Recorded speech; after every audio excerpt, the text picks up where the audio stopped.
ప్రియమైన secret history TV YouTube వీక్షకులకు ఈ వీడియో చూస్తున్న ప్రతి ఒక్కరికి హృదయపూర్వక నమస్సులు. నిన్న నేను కాకినాడలోనే ఉన్నా. మొన్న రాత్రి వెళ్ళి నేను రాత్రి వరకు కాకినాడలోనే ఉన్నా. అయితే ప్రజలు ఆంధ్ర దావుది భయంగా పిలుచుకుని కాకినాడ డాన్ అడిగి అసలు వాని వికృత రూపాన్ని తెలుసుకున్నా. సరే, ఆ వీడియో తర్వాత చేస్తా. నిన్న నేను ఉన్నప్పుడు అక్కడ నాకు టైం దొరకలేదు, అందులో నేనేం వీడియో చేయలేదు. ఒక ముఖ్యమైన విషయం నిన్న ఈరోజు నాదే గౌరవనీయులు ఉమ్మడి ఆంధ్రప్రదేశ్ రాష్ట్ర మాజీ శాసనసభాపతి జనసేన పిఎస్సి చైర్మన్ శ్రీ నాదెళ్ల మనోహర్ గారు జనసేనాని పవన్ కళ్యాణ్ గారిని మూర్ఖ ముఖ్యమంత్రి వైఎస్ జగన్మోహన్ రెడ్డి అన్న స్టేట్, నేషనల్, ఇంటర్నేషనల్ అనే పదాలు వాడినందుకు ఆయన అభ్యంతరం వ్యక్తం చెప్పారు. నాకు నాదెళ్ల మనోహర్ సార్ నాకు 38 సంవత్సరాల నుంచి నాకు బాగా పరిచయం, చాలా క్లోజ్. నాకు మా మనోహర్ సార్ అంటే నా ప్రాణం. వాళ్ళ నాన్నగారు అంటే నాదెళ్ల భాస్కర్ సార్ అంటే నాకు ప్రాణానికి ప్రాణం. ఈరోజు కొన్ని విషయాలు చెప్పాలి. ముఖ్యంగా జనసేనాని పవన్ కళ్యాణ్ గారు అంటే నాకు దేవుడితో సమానం. ఇక ఆయన మనుషులతో పోల్చలేను, నేను దేవుడితో సమానం. అయితే ఆయన చేస్తున్న కార్యక్రమాలే నన్ను దేవుడిగా ఆయన గుండెల్లో నిలిపినాయి. నేను జనసేనలోకి రావడానికి కారణం నాదెళ్ల మనోహర్ సారు, తర్వాత పవన్ కళ్యాణ్ గారిని మర్చిస్తాను. నేను ఇప్పటివరకు పవన్ కళ్యాణ్ గారిని కలవలేదు. సరే, ఇంకా నా విషయం అయిపోయింది. క్లుప్తంగా సంక్షిప్తంగా 2 మాటలు చెప్పిన. మనోహర్ సార్ చాలా సాఫ్ట్ పాప. ఆయన ఏం మాట్లాడినా మెత్తగా సున్నితంగా మాట్లాడతారు, మన మాటలు కాదు. నేను భయపడేది, జనసేనలో భయపడేది నాకు ప్రత్యక్షంగా పరిచయం లేని జనసేనాని పవన్ కళ్యాణ్ గారితో భయపడతా, ప్రత్యక్షంగా పరిచయం ఉన్న నాదెళ్ల మనోహర్ గారితో భయపడతాను. కారణము, వాళ్ళు ఈ విధంగా ఎదుటి వాళ్ళ ఆడవాళ్ళని కానీ అన్పార్లమెంటరీ భాషను కానీ ఇంకోటి అక్రమ సంబంధాలు అటువంటి విషయాలు మాట్లాడితే వాళ్ళు ప్రోత్సహించారు. నాకు అనుభవం తెలుసు. ఎందుకంటే నేను గతంలో 3 వీడియోలు చేసిన, చాలా సంచలనమైనవి మీకు తెలుసు.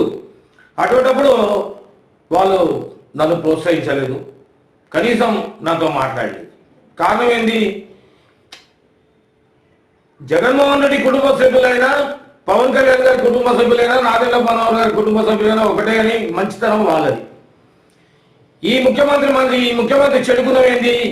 మానసికంగా దెబ్బతీయాలి పవన్ కళ్యాణ్ గారు. చంద్రబాబు నాయుడు ఎట్లయినా జైలు వేసాం, ఇక దెబ్బతీయాల్సింది షూటింగ్ లో ఉన్నాడు, రాజకీయాల్లో కాన్సన్ట్రేట్ చేయొద్దు, ఆయన ఇబ్బంది పెట్టాలని చెప్పేసి భారత రాజ్యాంగం మీద ప్రమాణం చేసి ముఖ్యమంత్రి అయిన జగన్మోహన్ రెడ్డి నిన్న అధికార కార్యక్రమంలో తన కార్యక్రమాలు చెప్పుకోకుండా స్టేట్, నేషనల్, ఇంటర్నేషనల్ తర్వాత ఏంటి ఆయన ఉద్దేశంలో చంద్రమండలంలో కూడా పెళ్ళాన్ని చూసే బాధ్యత జగన్మోహన్ రెడ్డి నువ్వే తీసుకో.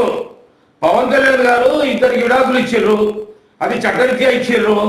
3వ అమ్మకం ఉన్నారు, తప్పదు. స్టేట్ అన్నావు, నేషనల్ అన్నావు. స్టేట్ పాపం ఆమె మొదటి భార్య గారు, 2వ పాపం ఆమె సినిమా యాక్టర్, అమ్మ పేరు కూడా నాకు తెలియదు. 3వ ఆమె ఇప్పుడు ఉన్న ఆమె నేషనల్, ఇంటర్నేషనల్ అన్నావు. సరే, తర్వాత ఏందో అని ఒక వెకిల్లో ఉన్న వినం పిచ్చోడిన అవుతాడు. అది పిచ్చాసుపత్రులలో పిచ్చోడిన పోయినావు. ఆమె అంటే చంద్రమండలం. ఈ మధ్య మనం చంద్రమండలంలో ప్లాట్లు కొనేటోళ్ళను కూడా చూస్తున్నాం. మరి పవన్ కళ్యాణ్ గారికి చంద్రమండలం మీద అమ్మాయిని చూసి, ఆయన అర్హతకు స్థాయికి తగ్గ అమ్మాయిని చూసే బ్రోకరిజం కూడా, బ్రోకర్ పని కూడా నువ్వే తీసుకో జగన్మోహన్ రెడ్డి. బ్రోకర్ అవుతారు మీకు. ఎందుకంటే నువ్వు పెళ్లిల విషయం ఎత్తున్నావు కాబట్టి ఎందుకంటే ఆ పెళ్లిల విషయాలు ఒక ముఖ్యమంత్రి హోదాలో ఉండాలి. మీ నాన్నగారిని చూడండి, మీ నాన్నగారి పరిపాలన చూసి నేర్చుకో, ఉండాలి. కానీ నువ్వు ఏం చేసావు? ఆయన 3 పెళ్లిళ్ళు అన్నావు, 4వ పెళ్లి కూడా ఎక్కడో ఒక నవ్వున విన్నావు. ఆ 4వ పెళ్లి చెయ్యి. చంద్రమండలంలో నువ్వు వెళ్ళి చంద్రమండలంలో వెళ్ళి అక్కడ అన్వేషించి నువ్వేదైనా చేయగలవు. అన్వేషించి ఒక చక్కటి అమ్మాయిని చూసి బ్రోకరిజం చేయి జగన్మోహన్ రెడ్డి. ఏంది నువ్వు ముఖ్యమంత్రివి. నీ పక్కన ఉన్న వాళ్ళు మంత్రులు, ఎవడు రోజా మంత్రి, గుడివాడ అమర్నాథ్ గారు మంత్రి, ఇక అంబటి రాంబాబు గారు మంత్రి. మీరంతా రాజ్యాంగం అంటే విలువ ఉందా?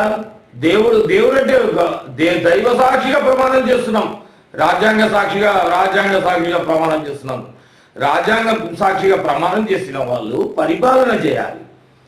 సెక్రటరీలో కూర్చొని పరిపాలన చేయాలి. నీకు సెక్రటరీ గతి లేదు, రాజధానే గతి లేదు నీకు. నువ్వు ఇది విశాఖపట్నం రాజధాని చేసినావా? రాజధాని లేదు. ఆ తాడేపల్లి కొంపలో కూర్చుంటావు, ప్యాలెస్ అనే కొంపలో పిచ్చి పిచ్చి ఆలోచనలన్నీ చేస్తావు. నీకు పిచ్చి ఎక్కినప్పుడల్లా జనంలోకి వచ్చి పవన్ కళ్యాణ్ గారిని అంటావు. చంద్రబాబు నాయుడిని దెబ్బతీసినావు నువ్వు, కానీ పవన్ కళ్యాణ్ గారిని మానసికంగా దెబ్బతీయాలనుకుంటున్నావు. కాబట్టి ఇప్పుడు చెప్పేది ఏంటంటే, mister chief minister Jaganmohan Reddy, నీకు చెప్పేది ఏంటంటే, లాస్ట్కు నువ్వు పవన్ కళ్యాణ్ గారి నాలుగో పెళ్లి చేసుకోవడానికి బ్రోకర్గా అవతారం కూడా ఎత్తినావు. సంతోషం, చేస్తే సంతోషం. ఆయన ముఖ్యమంత్రి ఉన్నప్పుడు నీకు అదే ఇక నెక్స్ట్ నీకు ఆయన నాలుగో పెళ్లి చేయడానికి అమ్మాయిని చూడడానికి చంద్రమండలం వెళ్తావు. అక్కడ ఏదో పిచ్చెక్కినోడే చంద్రమండలం మీద ప్లాట్ కొట్టు, చంద్రమండలం మీద అమ్మాయి నువ్వే చూస్తావు. కానీ నీకు పిచ్చి పరాకాష్ఠకు చేరింది.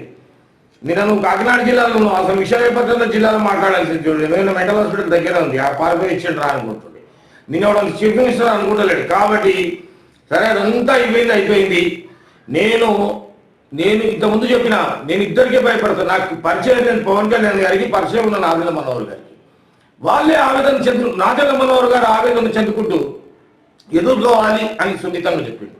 కాబట్టి ఒకటి చెప్తున్నా, నీ విషయంలో సీక్రెట్ హిస్టరీ టీవీ ద్వారా ఆంధ్రప్రదేశ్ రాష్ట్ర గవర్నర్ గారికి విజ్ఞప్తి చేస్తున్నా. సార్ గవర్నర్ గారు, మీరు టీవీ చూస్తారు, పేపర్లు చూస్తారు.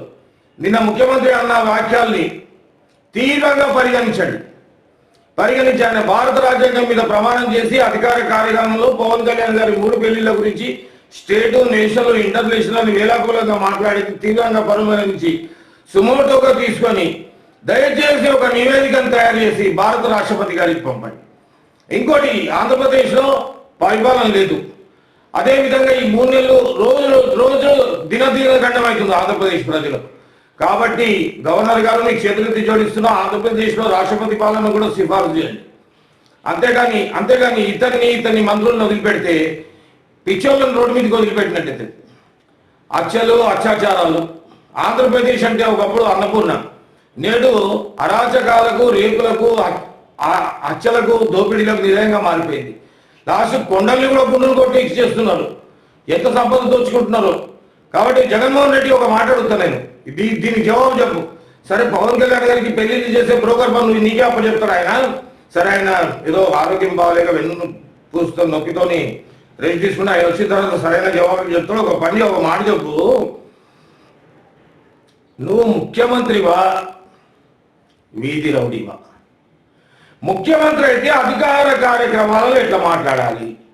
వీధి రౌడీవి, జేబ్రాండ్ సారా రాయినోడి లెక్క మాట్లాడు. ఇట్లా నేను మాట్లాడితే నా ఇంటిగా కూడా వీకలు, తెలంగాణలో ఉంటే హైదరాబాద్లో ఉంటా. నువ్వు, నీ మంత్రులు, నీ ఎమ్మెల్యేలు, ఎమ్మెల్సీలు, మీ నాయకులు ఈక కూడా వీకలేరు నాకు. ఎందుకంటే నేను ముందు నీ ప్రాణం దిగిసుకొని గుర్తుపెట్టుకోపోతే ఏముంది, ఓ ప్రాణం పోతుంది. కానీ ఎవరు చెప్తారు? నేను నీకు ఎందుకు జవాబు చెప్తున్నా అంటే, నేను ఇప్పుడు చెప్తున్నా, 1989 నుంచి 1994 వరకు మీ నాన్న రాజశేఖర రెడ్డి గారు ఎంపీగా ఉండేవారు. నేను ఈ 5 సంవత్సరాలు రెగ్యులర్గా నీ ఇంటికి వచ్చేవాడిని. నీ కారణం ఏంటంటే నీ టెలిఫోన్ నెంబర్ కూడా చెప్తా, 238010 బిఎస్ఎన్ఎల్ టెలిఫోన్ నెంబర్ 040238010. మీ ఇంట్లో ఒక అంబాసిడర్ కారు ఉండేది. మీ నాన్నగారు doctor YS Rajasekhara Reddy sir Kadapa వెళ్తే కూడా భాష అనే డ్రైవ్ చేస్తుండే. మీ ఇంట్లో ఒక పెద్దన్నాను ఒక ఆయన ఉండేవాడు, పులివెందులు ఆయన బైపాస్ సర్జరీ మీ నాన్నగారు దగ్గర నుండి చేయించాడు హైదరాబాద్ నర్సింగ్ హోమ్లో. తర్వాత సూర్యుడు కూడా ఉండేవాడు. కానీ ఏ రోజు నువ్వు కనిపించలేదు, మీ చెల్లెలు అమ్మ చిలకమ్మ కూడా కనిపించలేదు ఎప్పుడు. ఎందుకంటే మీ నాన్నగారు మీరు హైదరాబాద్ నుండి ఆయన ప్రతిపక్ష నాయకుడిగా, అసమ్మతి నాయకుడిగా ఉన్నాడు. ఆయనకి ఇంకా చెడ్డ పేరు ఎక్కడ తెస్తామని చెప్పి నేను బెంగళూరులో పెట్టి వ్యాపారం చేయించాను. ఈ 5 ఏళ్ళు సన్నిహితంగా పెరిగినా నేను మీ నాన్నగారితో మెరిగిన. మీ నాన్నగారు 1992 7th అక్టోబర్ రోజు ముఖ్యమంత్రి కాకపోతే అసెంబ్లీ సాక్షిగా నేను విషయం తాగిన. తర్వాత నేదురుమల్లి జనార్దన్ రెడ్డి ముఖ్యమంత్రిగా ఉన్నప్పుడు ఆయన తొలగించాలని చెప్పి అన్నప్పుడు ఇదే లేక్వ్యూ గెస్ట్ హౌస్లో గవర్నర్, మన తెలంగాణ గవర్నర్ పక్కన లేక్వ్యూ గెస్ట్ హౌస్, ఇప్పుడు వాటి క్యాంప్ కార్యాలయంగా మార్చుకున్నాం. ఆ గెస్ట్ హౌస్ లో అభిప్రాయ సేకరణ చేయడానికి ఎవరు వచ్చారు? జీకే ముప్పనార్ అని చెప్పి తమిళ మహిళ కాంగ్రెస్ ఆయన పెట్టినప్పుడు తర్వాత కాంగ్రెస్ లో విలీనం చేసి ఏఐసిసి ప్రధాన కార్యదర్శి హోదాలో వచ్చినప్పుడు నేను మీ నాన్నగారు నన్ను నరేష్ వెళ్ళు కూర్చొని అభిప్రాయం చెప్పున్నాడు. ఇప్పుడు బతుకున్న సుబ్బిరామరెడ్డి సాక్షి ముందున్నాడు. నేను కూర్చుంటే आपका नाम क्या है? जीके मुखराज అని అడిగిండు. నేను సాబ్ मेरा नाम चंद्रशेखर है, संभानी चंद्रशेखर है. ठीक है, टिक करो. कौन सा कॉन्स्टिट्यूंसी है? खम्मम जिला पाले है साहब. ठीक है, कौन सीएम बनना बोलो, किसका आपका ओपिनियन बोलो अన్నాడు. साहब मेरा ओपिनियन तो डॉक्टर వైఎస్ రాజశేఖర్ साहब सीएम बनने का है ना. ठीक है ना. ఇప్పుడు సుబ్బిరామరెడ్డి తిక్కవరం సుబ్బిరామరెడ్డి గారు వాటిని ఆశ్చర్యంగా చూస్తున్నాడు. నేను ఎందుకు చూస్తున్నావు అంటే ఏం లేదు అట్లా చేసాం. నేను ఒకప్పుడు యూత్ కాంగ్రెస్ లో ఇప్పుడు మీ దగ్గర ఉన్న మంత్రులు ఎమ్మెల్యేలు చాలా మంది పేర్లు చెప్తా మీ పక్కన ఎప్పుడు 24 గంటలు మీ పక్కన తిరిగే మీ చాలా మంది నాకు మిత్రులే ఒకప్పుడు. ఈ రోజు నేను చెప్తున్నా, నేను ఏ కన్నాటి పోస్ట్ పెట్టగలుగుతా. మీ చరిత్ర అంతా నా చేతిలో ఉంది. నేను కనుక మీ చరిత్ర కనుక బయట పెడితే చెప్తున్నా తలెత్తుకోలేని పరిస్థితి ఉంటారు. మీరు మీ మంత్రులు ఎమ్మెల్యేలు ఎంపీలు ఎమ్మెల్సీలు నాయకులు ప్రతి ఒక్కరి యూత్ కాంగ్రెస్ నుంచి వచ్చిన వాళ్ళు 1986 యూత్ కాంగ్రెస్ బ్యాచ్మెన్. అప్పటి నుంచి వచ్చిన వాళ్ళు మీ అందరు చరిత్ర తెలుసు. అప్పటి రాంబాబు గారు అమ్మాయిని దాల్చేది తెలుసు. చాలా మంది సంగతులు తెలుసు. ఇవన్నీ నేను బయట పెట్టాలంటే ఇప్పుడు వీడియో ముఖంగా ఒకటి చెప్తున్నాను. నేను ఆగడానికి కారణము నాకు పరిచయం లేని పవన్ కళ్యాణ్ గారికి కోపం వస్తుందేమని. ఇంకా సహనంగా లోపల రగులుతుంది. నువ్వు నిన్న అన్న మాటలకు పవన్ కళ్యాణ్ గారి స్టేటు నేషనల్ ఇంటర్నేషనల్ రగులుతుంది మాట. నేను నోరు తెలిస్తే తల ఎక్కడ పెట్టుకోవాలో తల ఎక్కడ పెట్టుకోవాలో కూడా తెలియని పరిస్థితి వస్తాను జగన్మోహన్ రెడ్డిని. కానీ నేను ఒకటి అనుమతి గౌరవనీయులు శ్రీ నాదేంద్ర మనోహర్ గారు నాకు కనుక అనుమతిస్తే ఇంతమంది ఎందుకు నువ్వు విల్లాలిచ్చి కార్లు ఇచ్చి అనలిస్టులని జర్నలిస్టులని మెయింటైన్ చేస్తున్నాం. 175 స్టార్ బిస్కెట్ ఆగి లమ్ కొడుకులు అంతా మాట్లాడుతున్నారు. కానీ 175 తెలుగుదేశం జనసేన కలిసింది కాబట్టి 175 సీట్లు తెలుగుదేశం జనసేన బీజేపీ కూడా కలుస్తుంది. బీజేపీ 3 కలిపి ప్రభుత్వాన్ని ఏర్పాటు చేస్తాయని చెప్పి మనం చేస్తూ నేను పబ్లిక్ గా జనసైనికులకు వీరమహిళలకు చెప్తున్నా, నా సోదరిమణులారా, నేను మాట్లాడని భాష లేదు. నేను 36 సంవత్సరాల నుంచి జర్నలిస్ట్ని. ఈ సంవత్సరం ఫిబ్రవరిలో జనసైనికుడి మాట. పవన్ కళ్యాణ్ గారు నా దృష్టిలో దేవుడు. ఆయన ఏమన్నట్టే నేను తట్టుకునే పరిస్థితుల్లో లేడు. కానీ నేను నోరుతుంటే వైఎస్ఆర్సీపీ నాయకుల అసభ్య అశ్లీలత వికృత రూపాన్ని కళ్ళ కట్టినట్టు చూపిస్తా. ఒక్కొక్కటి. కానీ పవన్ కళ్యాణ్ గారి నేను ఒక 3 వీడియోలు పెట్టినప్పుడు పవన్ కళ్యాణ్ గారు ఏమనలేదు. కానీ నా మీద పోలీసులను పంపించినప్పుడు పవన్ కళ్యాణ్ గారు స్పందించి నాకు సపోర్ట్గా చేసే యూట్యూబ్ ఛానల్ కూడా ఇబ్బంది పెడుతున్నారు. నేనేం భయపడ. కాకినాడ నుంచి ఎవరో నరసింహ ఏదో నాయక్ 2 టౌన్ సిఐ అంట, ఆయన పేరు నాగేశ్వర్ నాయక్. నేను అటువంటి భయపడేవాళ్ళు కాదు. నేనే కాకినాడ ఎమ్మెల్యే మీద మా వనసరిపురం పోలీస్ స్టేషన్లో కంప్లైంట్ చేశాను. దేనికన్నా రెడీ ఉన్నా. నేను పోలీసులకు బెదిరింపులకు ఇదంతా కాదు. కానీ ఒకటి చెప్తున్నా, పబ్లిక్గా బహిరంగంగా శ్రీ నాదేంద్ర మనోహర్ సార్ కూడా నేను విజ్ఞప్తి చేస్తున్నా. సార్ ఈ వీడియో ఖచ్చితంగా చూస్తారు, మీ ఆఫీస్కి వస్తుంది, అందరు నాయకులకు జనసేన ముఖ్య నాయకులు అందరూ చూస్తారు. కాబట్టి దయచేసి ఈ జనసైనికులకు అనుమతించండి. విజయమో వీరస్వర్గమో చావనాన్ని చస్తానని చర్చే లోపల ఒక్కొక్కడి నిజాలు చూపిస్తాం ప్రజలకు. దయచేసి అనుమతించండి. దయచేసి సీక్రెట్ లిస్ట్ టీవీని సబ్స్క్రైబ్ చేయండి. జగన్మోహన్ రెడ్డి ముఖ్యమంత్రిగా ఉన్నప్పుడే మాట్లాడే వేషధారణ అదంతా చూస్తుంటే వికృత రూపం శైతాన్ లెక్క కనిపిస్తున్నాడు. శైతాన్ బైబిల్లో ఉంది శైతాన్ అని. ఆ శైతాన్ని జగన్మోహన్ రెడ్డిలో పనిచేస్తున్నాం. దయచేసి సీక్రెట్ లిస్ట్ టీవీని సబ్స్క్రైబ్ చేయండి. నమస్తే. జై జనసేన, జయ పవన్ కళ్యాణ్, జయ నాదేంద్ర మనోహర్. నమస్తే. పవన్ కళ్యాణ్ గారు ఇప్పుడు పవన్ కళ్యాణ్ గారు మోడీ గారు ఇక్కడ ఉన్నారు, నాదేంద్ర గారు ఇక్కడ ఉన్నారు, పవన్ కళ్యాణ్ గారు ఇక్కడ ఉన్నారు. అది గుర్తు పెట్టుకో బిడ్డ. ఖబర్దార్ కళ్ళు తెరువు కుళ్ళు రాజకీయ పడవల్లారా గుండా రాజకీయాలు కొంచెం పుట్టినీళ్ళు. జై జనసేన.